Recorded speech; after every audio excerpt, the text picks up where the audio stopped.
Estudio sobre la Epístola de Santiago. Lección 3. Enfrentando la tentación, lectura adicional. Testimonios para la Iglesia, tomo 3, páginas 524 a 540. Por Elena Harmon de White. Dale me gusta, suscríbete y activa las notificaciones. Subtítulo: El amor al mundo.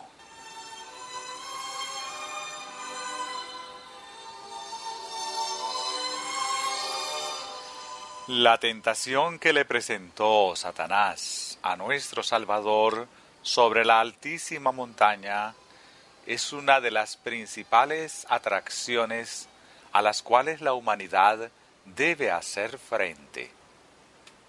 Los reinos del mundo, con su gloria, le fueron ofrecidos a Cristo por Satanás como regalo, a condición de que éste le tributara la honra debida a un superior.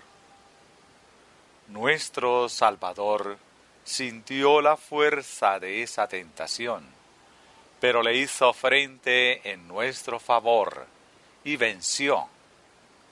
No se le habría probado en ese punto si el hombre no hubiera de ser probado por la misma tentación.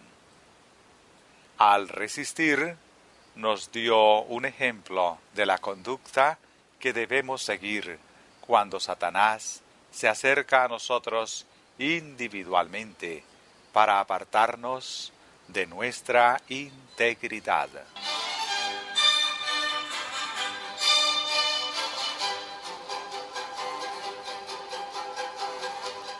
Nadie puede seguir a Cristo y poner sus afectos en las cosas de este mundo. Juan, en su primera epístola, escribe: No améis al mundo, ni las cosas que están en el mundo. Si alguno ama al mundo, el amor del Padre no está en él. Primera de Juan 2:15. Nuestro Redentor, que hizo frente a esta tentación de Satanás en todo su poder, sabe cuánto peligro hay de que el hombre ceda a la tentación de amar al mundo.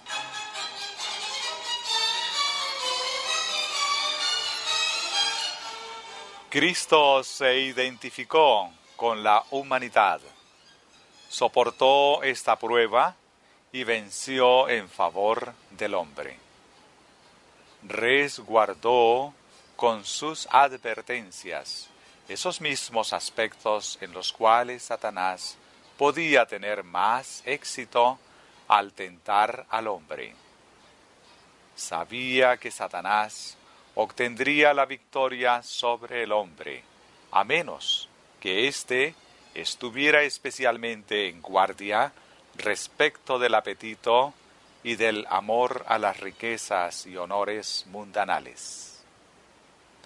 Dice: No os hagáis tesoros en la tierra, donde la polilla y el orín corrompen, y donde ladrones minan y hurtan, sino haceos tesoros en el cielo, donde ni la polilla ni el orín corrompen, y donde ladrones no minan ni hurtan. Porque donde esté vuestro tesoro, allí estará también vuestro corazón. Mateo 6, verso 19 al 21. Ninguno puede servir a dos señores, porque o aborrecerá al uno y amará al otro, o estimará al uno y menospreciará al otro. No podéis servir a Dios y a las riquezas. Versículo 24.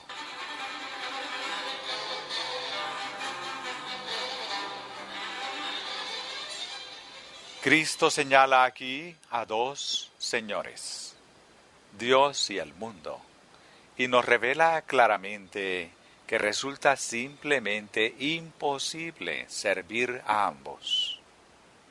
Si predominan nuestro interés y amor por este mundo, no apreciaremos las cosas que sobre todas las demás son dignas de nuestra atención. El amor al mundo excluirá el amor a Dios y subordinará nuestros intereses más elevados a las consideraciones mundanales. Dios no ocupará así en nuestros afectos y devociones un lugar tan exaltado como las cosas del mundo.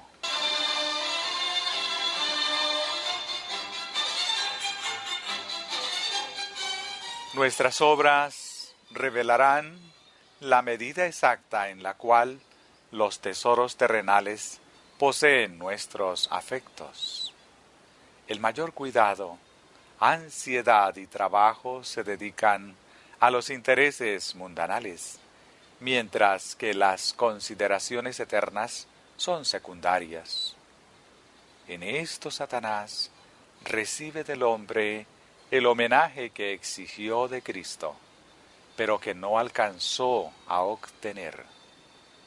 Es el amor egoísta del mundo lo que corrompe la fe de los que profesan seguir a Cristo y los hace deficientes en fuerza moral. Cuanto más aman las riquezas terrenales, más se apartan de Dios y menos participan de su naturaleza divina, que les haría sentir las influencias corruptoras del mundo y los peligros a los cuales están expuestos.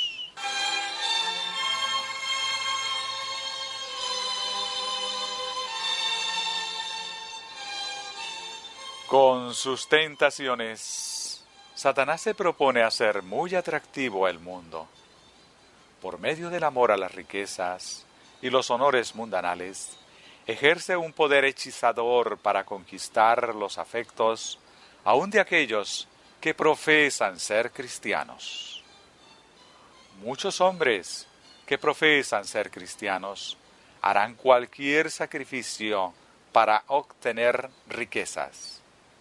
Y cuanto mayor sea su éxito en ello, menos amor tendrán por la verdad preciosa y menos interés por sus progresos. Pierden su amor por Dios y obran como locos. Cuanto más prosperan en la obtención de riquezas, tanto más pobres se sienten por no tener más, y menos quieren invertir en la causa de Dios.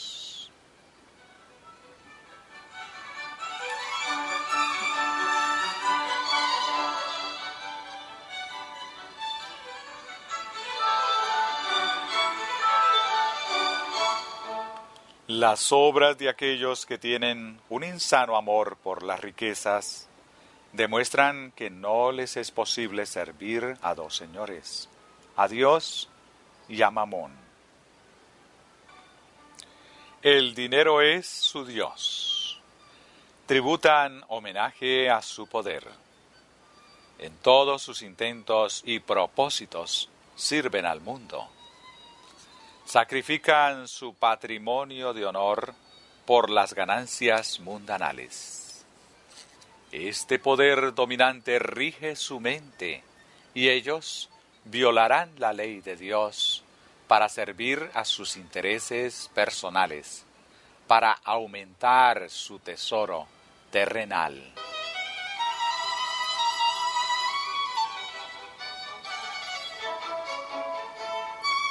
Son muchos los que tal vez profesan la religión de Cristo, pero no aman ni prestan atención a la letra o los principios de las enseñanzas de Cristo.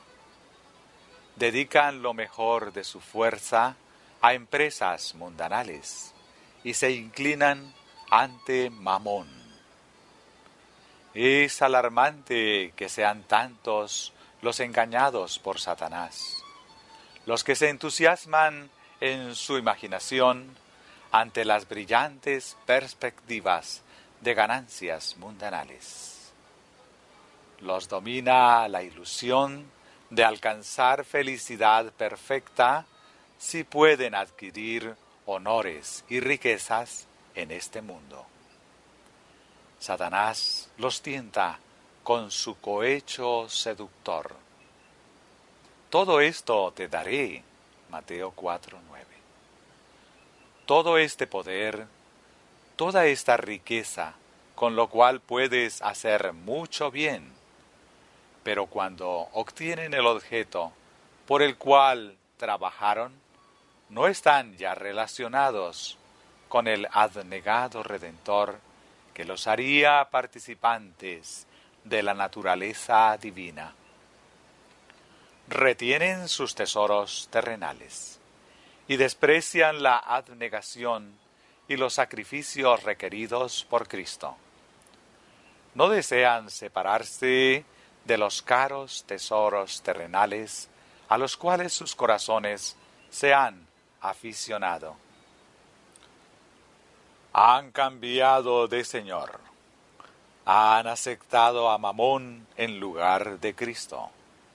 Mamón es su Dios y a él sirven.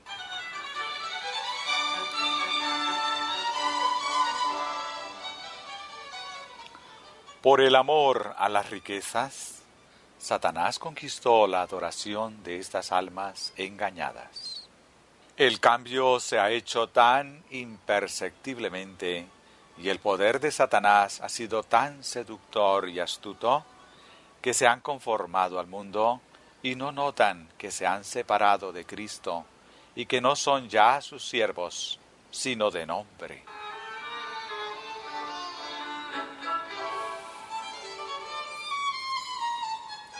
Satanás obra con los hombres con más cuidado que con Cristo en el desierto de la tentación, porque sabe que allí perdió la batalla. Es un enemigo vencido. No se presenta al hombre directamente para exigirle el homenaje de un culto exterior. Pide simplemente a los hombres que pongan sus afectos en las cosas buenas de este mundo. Si logra ocupar la mente y los afectos, los atractivos celestiales se eclipsan. Todo lo que quiere del hombre es que caiga bajo el poder seductor de sus tentaciones, que ame el mundo, la ostentación y los altos puestos, que ame el dinero y ponga sus afectos en los tesoros terrenales. Si lo logra, obtiene todo lo que pidió de Cristo.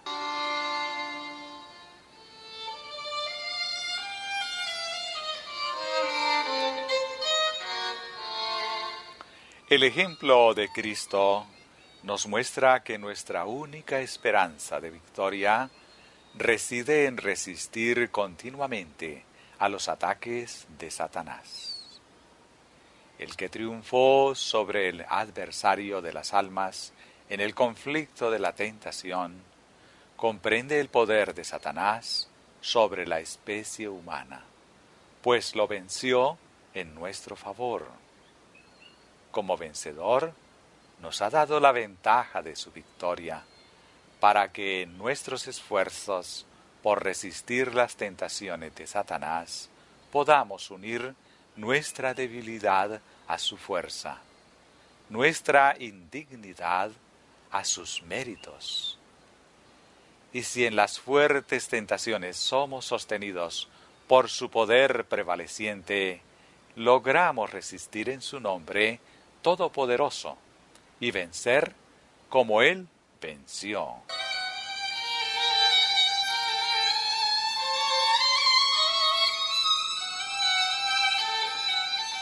Es por medio de sufrimientos indecibles como nuestro Redentor puso la redención a nuestro alcance. En este mundo no fue honrado ni reconocido, para que por medio de su maravillosa condescendencia y humillación pudiera ensalzar al hombre hasta ponerlo en situación de recibir honores celestiales y goces imperecederos en las cortes del rey.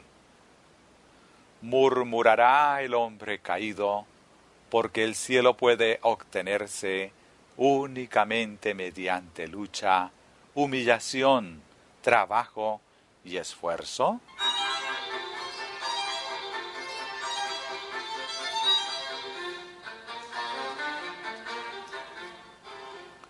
Más de un corazón orgulloso pregunta: ¿por qué necesito humillarme y arrepentirme antes de poder tener la seguridad de que Dios me acepta y alcanzar la recompensa inmortal? ¿Por qué no es más fácil, placentera y atrayente la senda del cielo? Remitimos a todos los que dudan y murmuran al que fue nuestro gran ejemplo mientras sufría bajo las cargas de la culpabilidad humana y soportaba las más agudas torturas del hambre. En él no había pecado. Aún más, era el príncipe del cielo, pero se hizo pecado por toda la especie humana. Herido fue por nuestras rebeliones, molido por nuestros pecados. El castigo de nuestra paz fue sobre él, y por su llaga fuimos nosotros curados. Isaías 53, 5.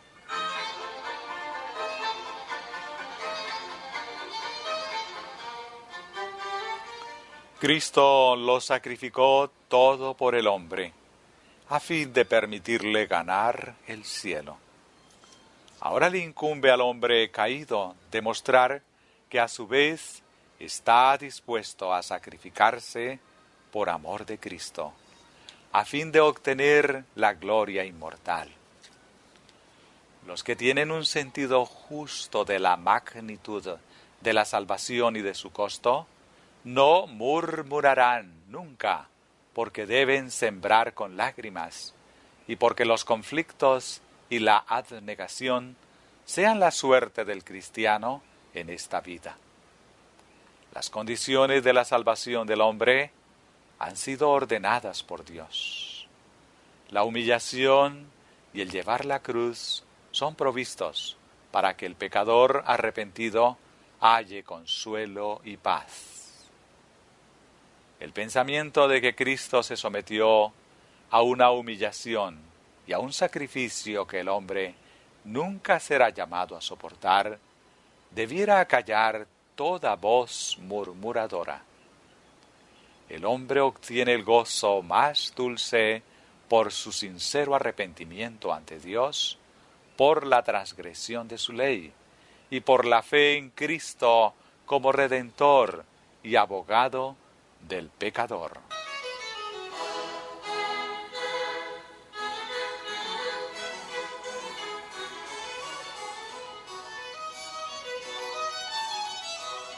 Los hombres trabajan a gran costo para obtener los tesoros de esta vida. Sufren trabajos, penurias y privaciones para obtener alguna ventaja mundanal. ¿Por qué debiera estar menos dispuesto el pecador a sufrir y sacrificarse a fin de obtener un tesoro imperecedero, una vida que se compara con la de Dios, una corona inmarcesible de gloria inmortal? Debemos obtener a cualquier costo los infinitos tesoros del cielo, la herencia cuyo valor sobrepuja todo cálculo y que constituye un eterno peso de gloria. No debemos murmurar contra la abnegación, porque el Señor de vida y gloria la practicó antes que nosotros. No debemos evitar los sufrimientos y las privaciones, pues la majestad del cielo los aceptó en favor de los pecadores.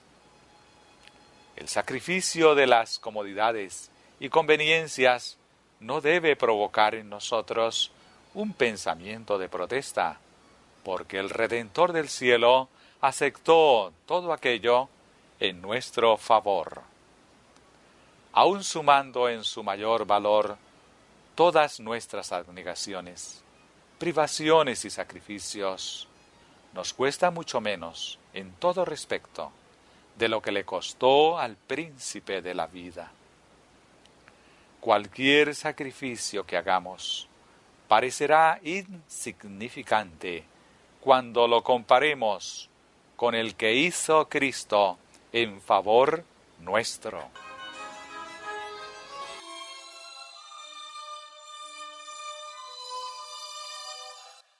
Subtítulo: La presunción.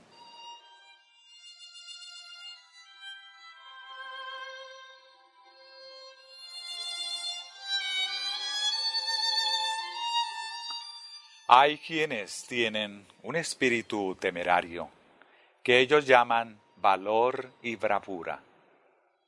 Se colocan innecesariamente en lugares donde hay peligro y riesgo, exponiéndose así a ciertas tentaciones que requerirán, para salir de ellas, sin perjuicio ni mancha, un milagro de Dios.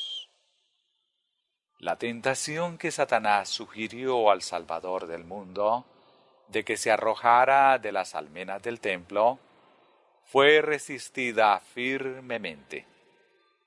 Satanás citó una promesa de Dios como seguridad de que, basándose en ella, Cristo podía obedecerle sin peligro.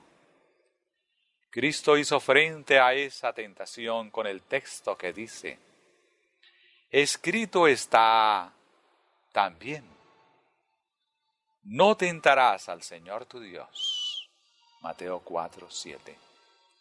La única conducta segura para los cristianos consiste en repeler al enemigo con la palabra de Dios. Satanás insta a los hombres a colocarse en lugares donde Dios no les pide que vayan, y presenta pasajes de la Escritura para justificar sus sugestiones.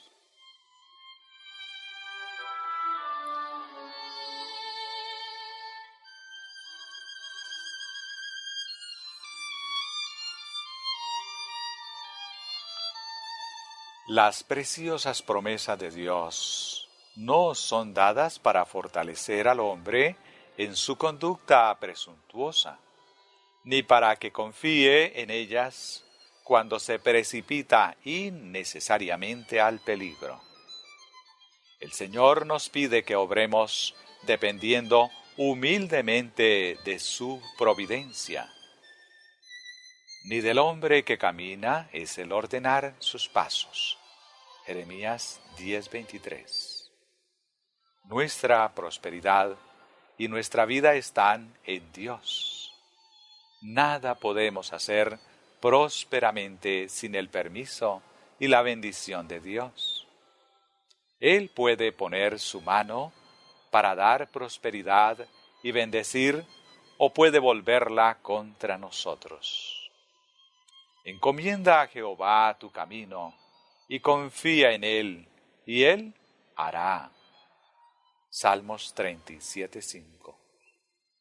Como hijos de Dios, se nos pide que conservemos un carácter cristiano consecuente. Debemos ejercer prudencia, precaución y humildad, y andar con circunspección para con aquellos que nos rodean. Sin embargo, no hemos de renunciar en ningún caso a nuestros principios.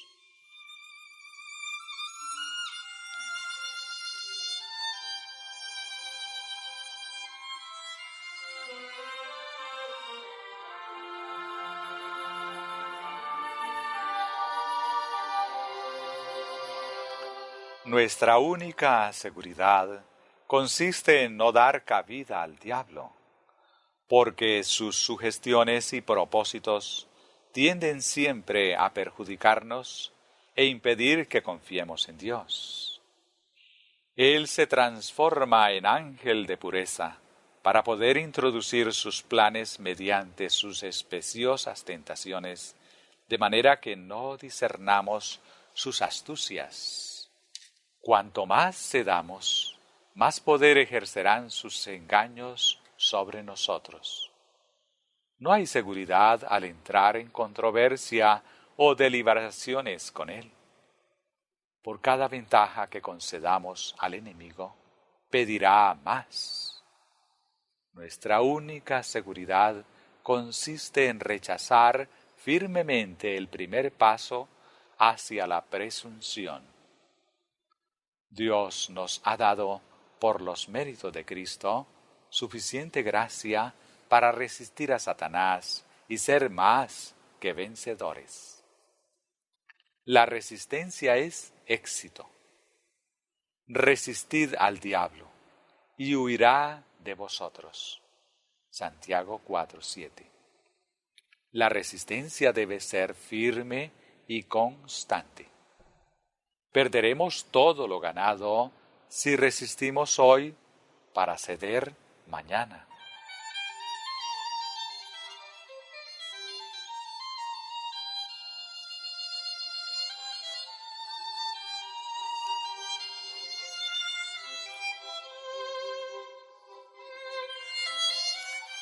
El pecado de esta era consiste en despreciar los mandamientos expresos de Dios.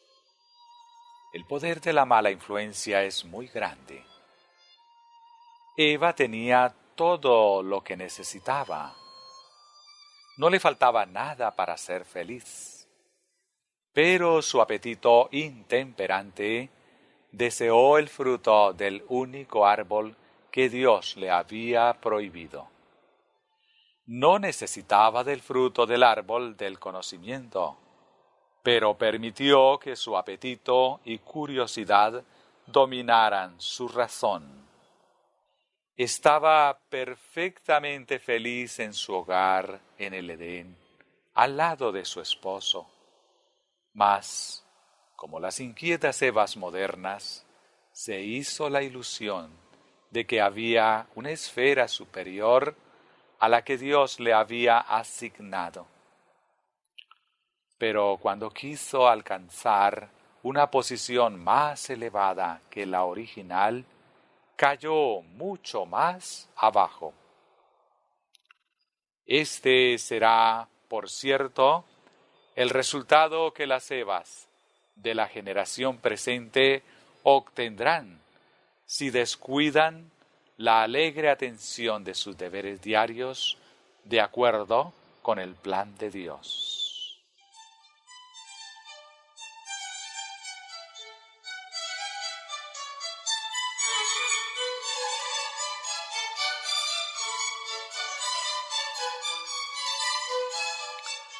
Hay para las mujeres un trabajo que es aún más importante y elevador que los deberes del rey en su trono. Pueden amoldar la mente de sus hijos y formar su carácter de manera que sean útiles en este mundo y puedan llegar a ser hijos e hijas de Dios. Deben considerar su tiempo demasiado valioso para pasarlo en la sala de bailes o en trabajos inútiles.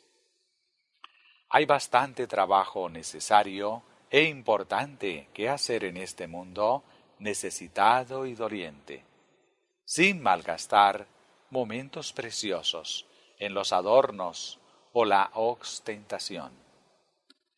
Las hijas del Rey Celestial, miembros de la familia real, sentirán el peso de la responsabilidad que significa alcanzar una vida superior, para llegar a estar en íntima comunión con el cielo y trabajar al unísono con el Redentor del mundo. Las que se dedican a este trabajo no estarán satisfechas con las modas e insensateces que absorben la mente y los afectos de las mujeres de estos postreros días. Si son verdaderamente hijas de Dios, participarán de la naturaleza divina. Al ver las influencias corruptoras de la sociedad, se sentirán movidas de la más profunda compasión como su divino Redentor. Simpatizarán con Cristo y en su esfera, según su capacidad y oportunidades, trabajarán para salvar a las almas que perecen, como Cristo trabajó en su exaltada esfera en beneficio del hombre.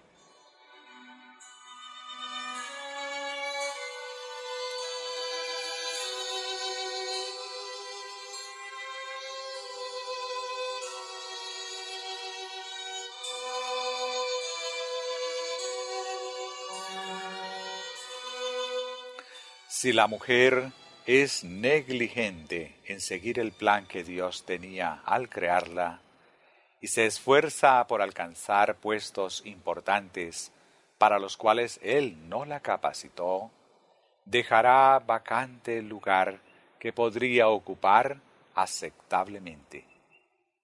Al salir de su esfera, pierde la verdadera dignidad y nobleza femeninas. Cuando Dios creó a Eva, quiso que no fuera ni inferior ni superior al hombre, sino que en todo fuese su igual. La santa pareja no debía tener intereses independientes. Sin embargo, cada uno poseía individualidad para pensar y obrar. Pero después del pecado de Eva, como ella fue la primera en desobedecer, el Señor le dijo que Adán dominaría sobre ella. Debía estar sujeta a su esposo, y esto era parte de la maldición. En muchos casos, esta maldición ha hecho muy penosa la suerte de la mujer y ha transformado su vida en una carga. Ejerciendo un poder arbitrario, el hombre ha abusado en muchos respectos de la superioridad que Dios le dio.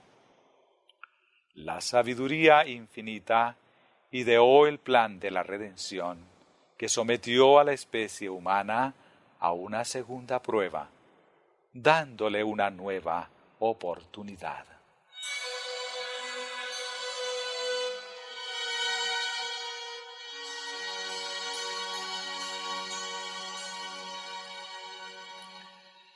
Satanás emplea a los hombres como agentes suyos para inducir a la presunción a los que aman a Dios.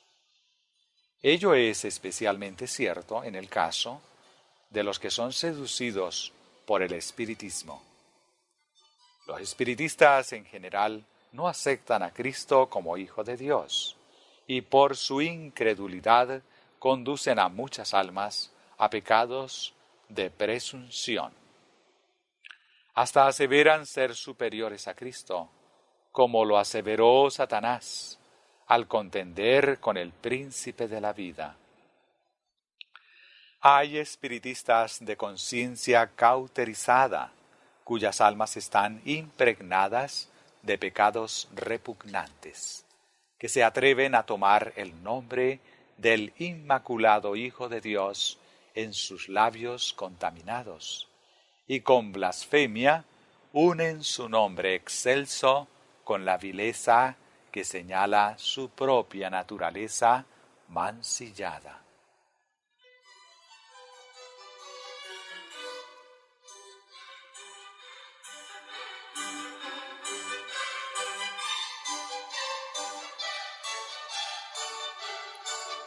Los hombres que presentan estas condenables herejías desafían a los que enseñan la palabra de Dios a que entren en controversia con ellos.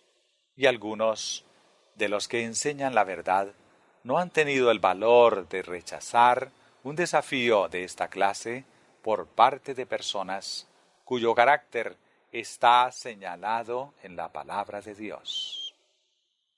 Algunos de nuestros ministros no han tenido el valor moral de decir a estos hombres: Dios nos ha amonestado en su palabra respecto de vosotros.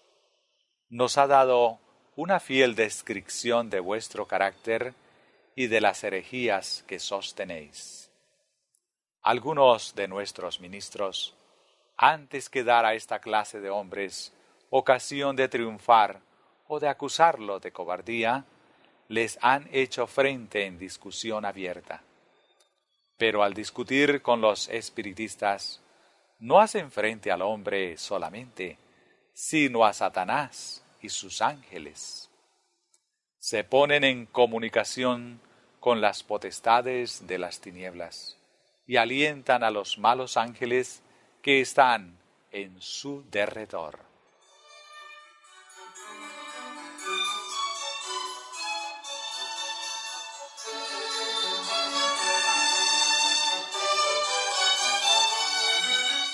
Los espiritistas desean dar publicidad a sus herejías, y los ministros que defienden la verdad bíblica les ayudan en ello cuando consienten en entrar en discusión con ellos. Aprovechan esas oportunidades para presentar sus herejías al pueblo, y en toda discusión que se sostenga con ellos, algunos serán engañados. La mejor conducta que podamos seguir consiste en evitarlos.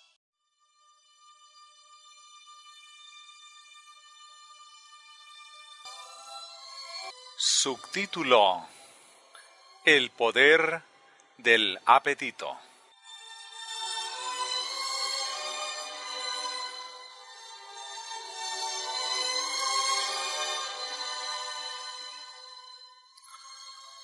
Una de las tentaciones más intensas que el hombre tenga que arrostrar es el apetito. Entre la mente y el cuerpo hay una relación misteriosa y maravillosa. La primera reacciona sobre el último, y viceversa. Mantener el cuerpo en condición de buena salud para que desarrolle su fuerza, para que cada parte de la maquinaria viviente pueda obrar armoniosamente, debe ser el primer estudio de nuestra vida. Descuidar el cuerpo es descuidar la mente. No puede glorificar a Dios el hecho de que sus hijos tengan cuerpos enfermizos y mentes atrofiadas. Complacer el gusto a expensas de la salud es un perverso abuso de los sentidos. Los que participan de cualquier clase de intemperancia, sea en comer o beber, malgastan sus energías físicas y debilitan su poder moral. Experimentarán las consecuencias de la transgresión de la ley física.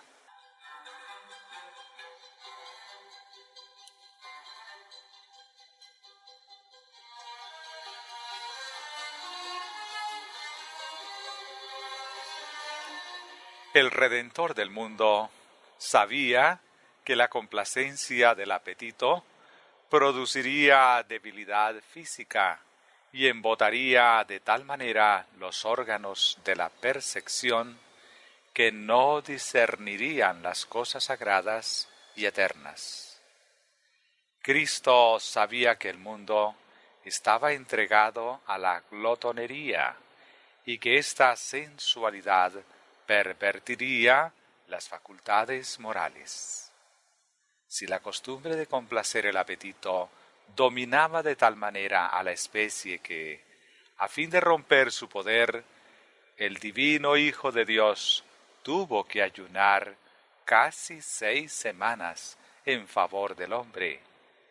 ¿Qué obra confronta al cristiano para poder vencer como Cristo venció?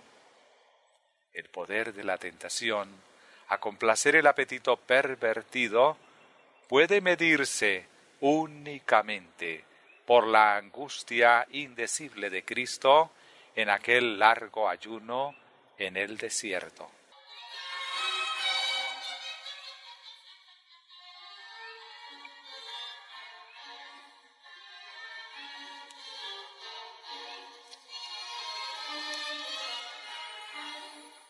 Cristo sabía que a fin de llevar a cabo con éxito el plan de salvación, debía comenzar la obra de redimir al hombre donde había comenzado la ruina. Adán cayó por satisfacer el apetito. A fin de enseñar al hombre su obligación de obedecer a la ley de Dios, Cristo empezó su obra de redención reformando los hábitos físicos del hombre. La decadencia de la virtud y la degeneración de la especie se deben principalmente a la complacencia del apetito pervertido.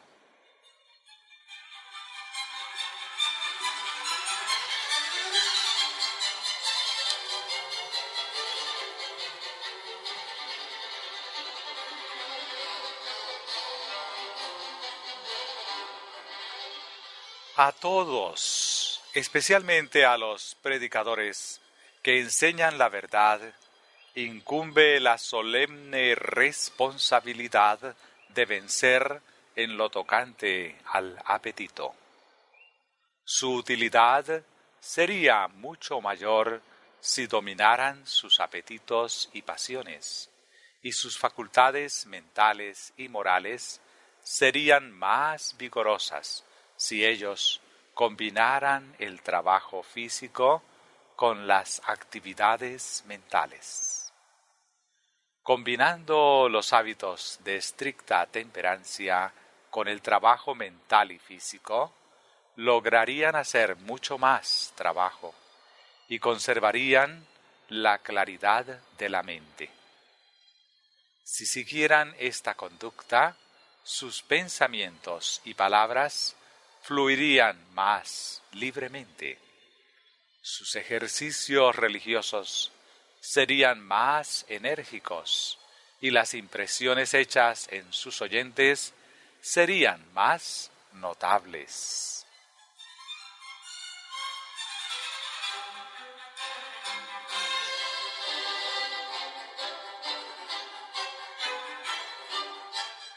La intemperancia en el comer, aunque se trate de alimentos de la debida calidad, tendrá una influencia agotadora sobre el organismo y embotará las emociones más sensibles y santas.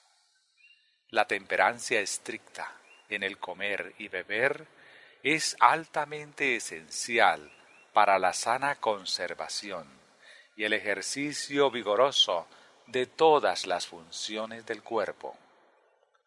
Los hábitos estrictamente temperantes, combinados con el ejercicio de los músculos, tanto como de la mente, conservarán el vigor mental y físico y darán fuerza y resistencia a los que se dedican al ministerio, a los redactores y a todos los demás cuyos hábitos sean sedentarios.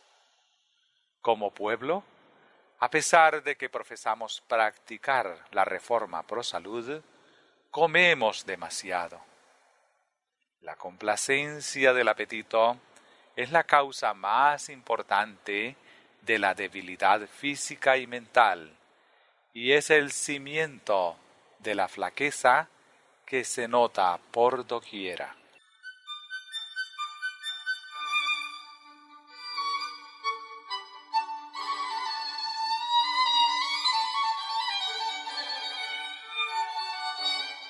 La intemperancia comienza en nuestras mesas por el consumo de alimentos mal sanos.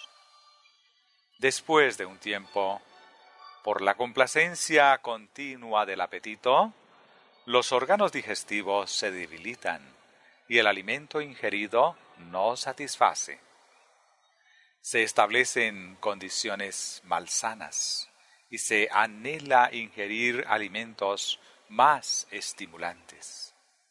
El té, el café y la carne producen un efecto inmediato. Bajo la influencia de estos venenos, el sistema nervioso se excita y en algunos casos el intelecto parece vigorizado momentáneamente y la imaginación resulta más vívida.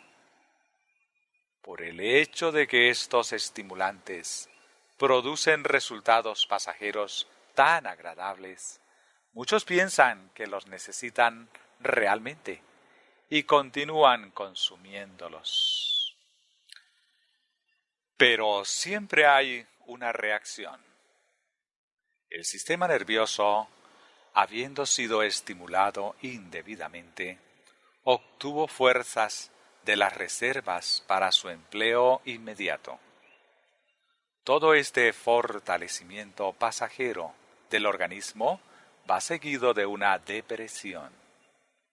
En la misma proporción en que estos estimulantes vigorizan temporalmente el organismo, se producirá una pérdida de fuerzas de los órganos excitados después que el estímulo pasa. El apetito se acostumbra a desear algo más fuerte, lo cual tenderá a aumentar la sensación agradable, hasta que satisfacerlo llega a ser un hábito y de continuo se desean estimulantes más fuertes, como el tabaco, los vinos y licores. Cuanto más se complazca el apetito, tanto más frecuentes serán sus demandas y más difícil dominarlo. Cuanto más se debilite el organismo y menos pueda pasarlo sin estimulantes antinaturales, tanto más aumentará la pasión por esas cosas, hasta que la voluntad quede avasallada y no tenga ya fuerza para negarse a satisfacer el deseo malsano.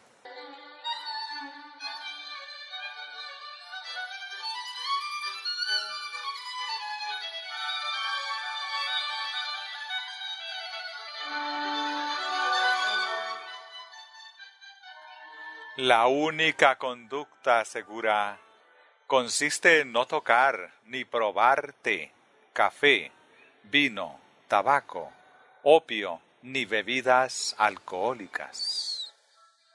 La necesidad que tienen los hombres de esta generación de invocar en su ayuda el poder de la voluntad fortalecida por la gracia de Dios, a fin de no caer ante las tentaciones de Satanás y resistir hasta la menor complacencia del apetito pervertido, es 2 veces mayor hoy que hace algunas generaciones. Pero la actual tiene menos dominio propio que las anteriores. Los que han complacido su apetencia por estos estimulantes han transmitido sus apetitos depravados y pasiones a sus hijos, y se requiere mayor poder moral para resistir la intemperancia en todas sus formas. La única conducta perfectamente segura consiste en colocarse firmemente de parte de la temperancia y no aventurarse en la senda del peligro.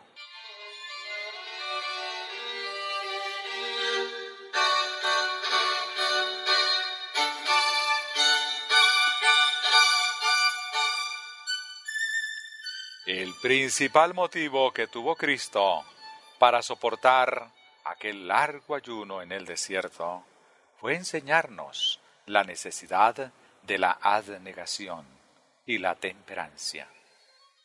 Esta obra debe comenzar en nuestra mesa y debe llevarse estrictamente a cabo en todas las circunstancias de la vida. El Redentor del mundo vino del cielo para ayudar al hombre en su debilidad, para que, con el poder que Jesús vino a traerle, lograra fortalecerse para vencer el apetito y la pasión, y pudiese ser vencedor en todo.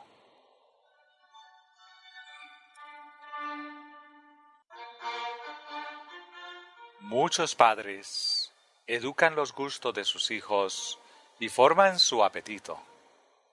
Les permiten comer carne y beber té y café. Los alimentos a base de carne y altamente sazonados, y el té y café, cuyo consumo algunas madres fomentan en sus hijos, los preparan para desear estimulantes más fuertes como el tabaco. El uso de este despierta el deseo de ingerir bebidas alcohólicas, y el consumo de tabaco y bebidas reduce invariablemente la energía nerviosa.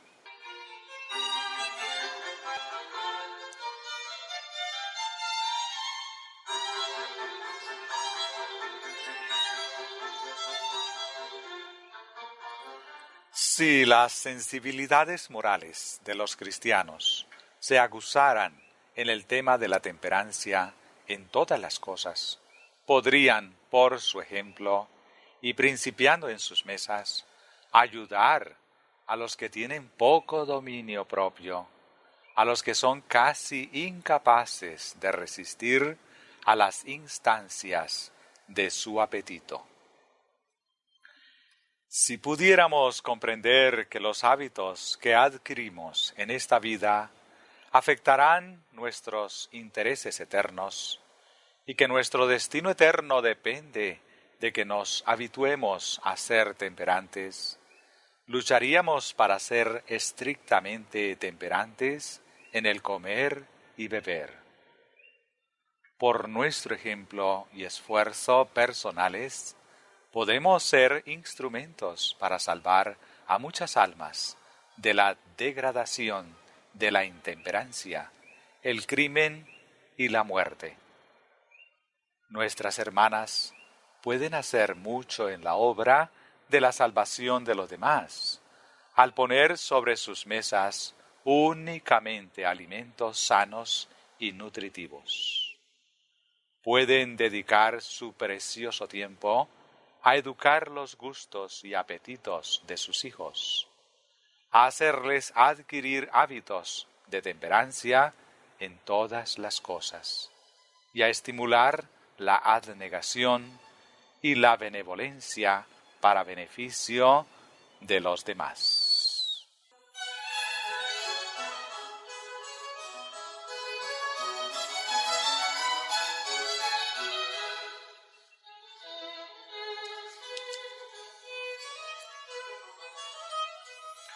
No obstante, el ejemplo que Cristo nos dio en el desierto de la tentación, al negarse a complacer el apetito y al vencer su poder, son muchas las madres cristianas que, por su ejemplo y por la educación que dan a sus hijos, los están preparando para que lleguen a ser glotones y bebedores. Con frecuencia se permite a los niños que coman lo que prefieren y cuando quieren, sin tener en cuenta su salud. Son muchos los niños a quienes se educa desde su infancia para que lleguen a ser glotones. Por la complacencia del apetito, padecen de dispepsia desde su tierna infancia. La complacencia propia y la intemperancia en el comer se desarrollan y fortalecen con el aumento de vigor. El poder mental y físico es sacrificado por la indulgencia de los padres.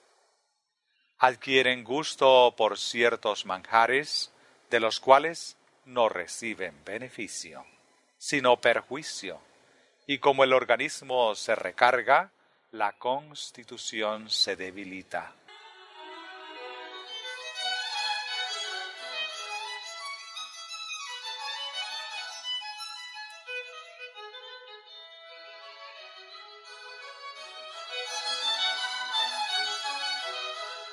Los predicadores, maestros y alumnos no se enteran como debieran de la necesidad del ejercicio al aire libre. Descuidan este deber, que es de lo más esencial para la conservación de la salud. Se aplican detenidamente al estudio de los libros e ingieren la alimentación de un trabajador manual. Con tales hábitos, algunos adquieren corpulencia porque el organismo está obstruido. Otros enflaquecen y se debilitan porque sus fuerzas vitales se agotan con el trabajo de desechar el exceso de alimentos. El hígado se recarga y le es imposible eliminar las impurezas de la sangre, y la enfermedad es el resultado. Si el ejercicio físico se combinara con el mental, se apresuraría la circulación de la sangre, la acción del corazón sería más perfecta, las impurezas se eliminarían y todo el cuerpo experimentaría nueva vida y vigor.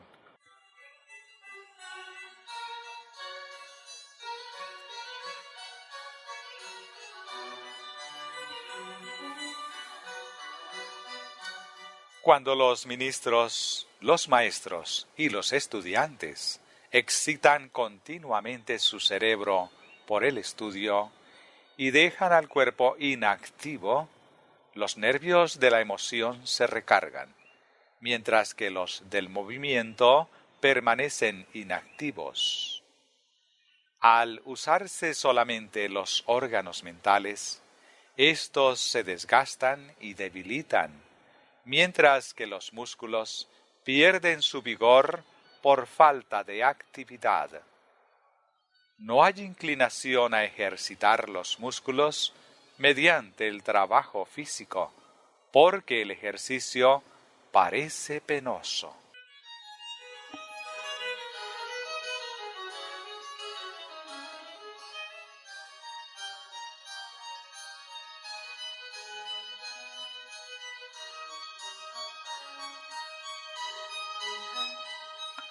Los ministros de Cristo, que profesan ser sus representantes, deben seguir su ejemplo y, ante todo, deben adquirir hábitos de estricta temperancia. Deben mantener la vida y el ejemplo de Cristo delante de la gente por medio de su propia vida abnegada, de sacrificio propio y activa generosidad. Cristo venció el apetito en favor de los hombres, y en su lugar ellos deben presentar a los demás un ejemplo digno de ser imitado.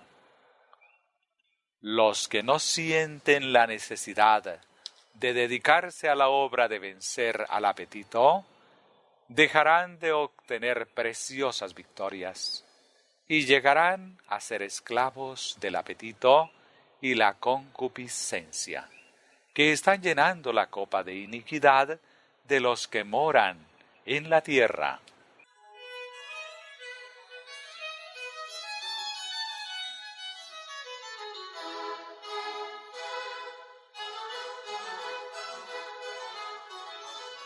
Los hombres que se dedican a dar el último mensaje de amonestación al mundo, un mensaje que ha de decidir el destino de las almas, deben hacer en su propia vida una aplicación práctica de las verdades que predican a los demás. Deben ser para la gente ejemplos en su manera de comer y beber y en su casta conversación y comportamiento.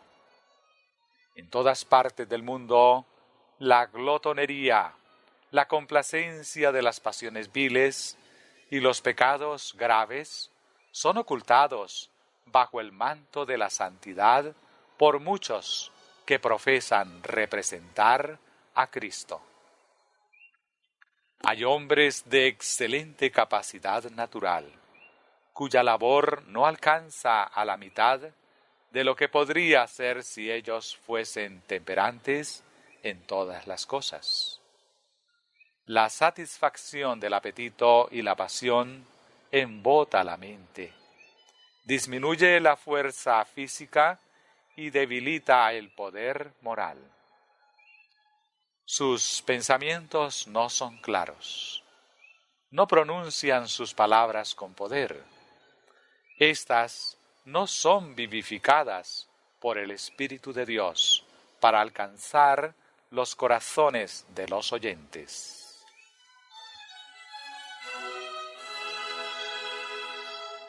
Así como nuestros primeros padres perdieron el Edén por complacer el apetito, nuestra única esperanza de reconquistar el Edén consiste en dominar firmemente el apetito y la pasión.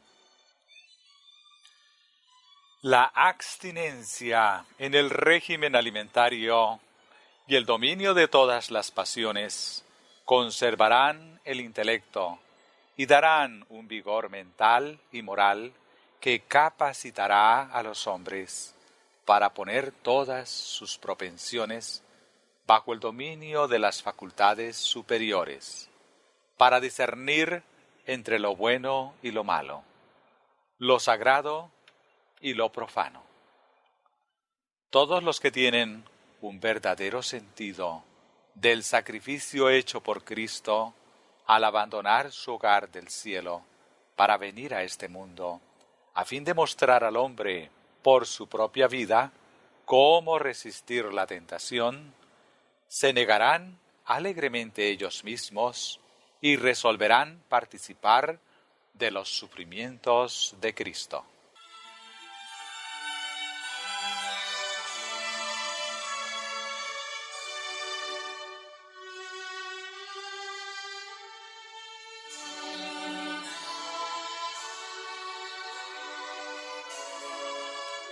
El temor de Jehová es el principio de la sabiduría. Los que venzan como Cristo venció necesitarán precaverse constantemente contra las tentaciones de Satanás.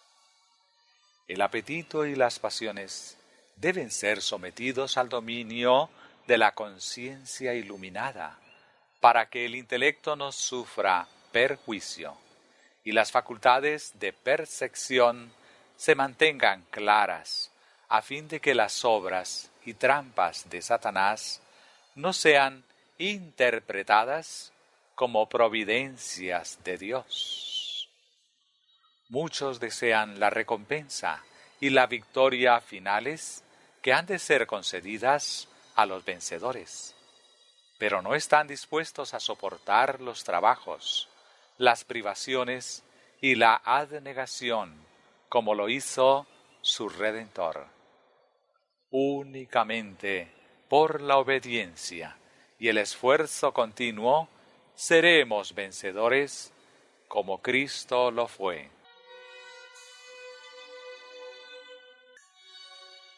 El poder dominante del apetito causará la ruina de millares de personas que, si hubieran vencido en ese punto, habrían tenido fuerza moral para obtener la victoria sobre todas las demás tentaciones de Satanás.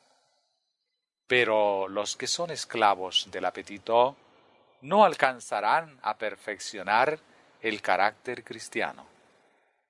La continua transgresión del hombre durante 6.000 años ha producido enfermedad, dolor y muerte. Y a medida que nos acerquemos al fin, la tentación de complacer el apetito será más poderosa y más difícil de vencer. Amén.